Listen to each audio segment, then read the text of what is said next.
1953, over 6 months, we acquired the secrets to both the atom and the cell.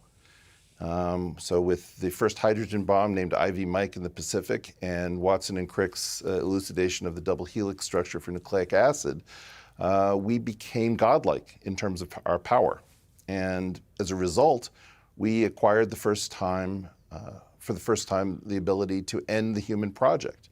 And I think it's the loss of an indefinite human future that has to be restored, and no one can figure out how to do it. So we sit here effectively with a ticking time bomb. We don't know how long we have, and things are very pleasant. I mean, you can sit in a coffee shop and have a perfectly good life, but you never know when the end is coming. Whereas in a previous era, you didn't know how often you were going to be conscripted into a war.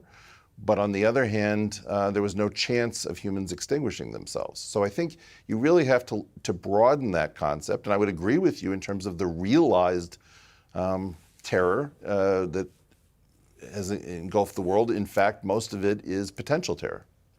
Did you watch Oppenheimer, the movie? Sure. What did you think of it?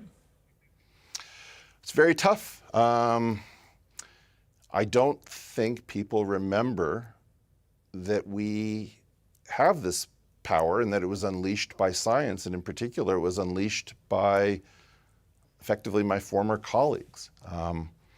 So that, when you see a cameo appearance by Richard Feynman, let's say, or at least, someone portraying him, you have to recognize that these are the people who unleashed the doomsday scenario. And for me, because we ceased exploding atmospheric nuclear weapons in 1962, I believe, we've really grown far too, I don't know how to say it, we're too unconcerned with the danger in which we live. And for me, it was an attempt to reawaken our self-knowledge and to remind ourselves how important science is, currently we say that scientists are feeble, they don't live in the real world.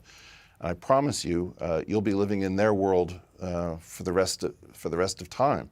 This is very much the real world, and it was painful in part, but it was a very intriguing film.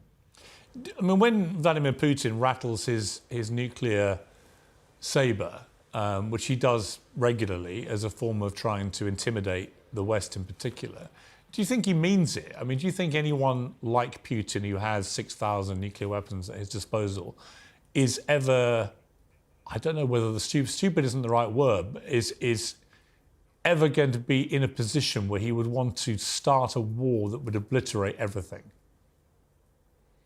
You can ask the same of us. Yeah. But I'm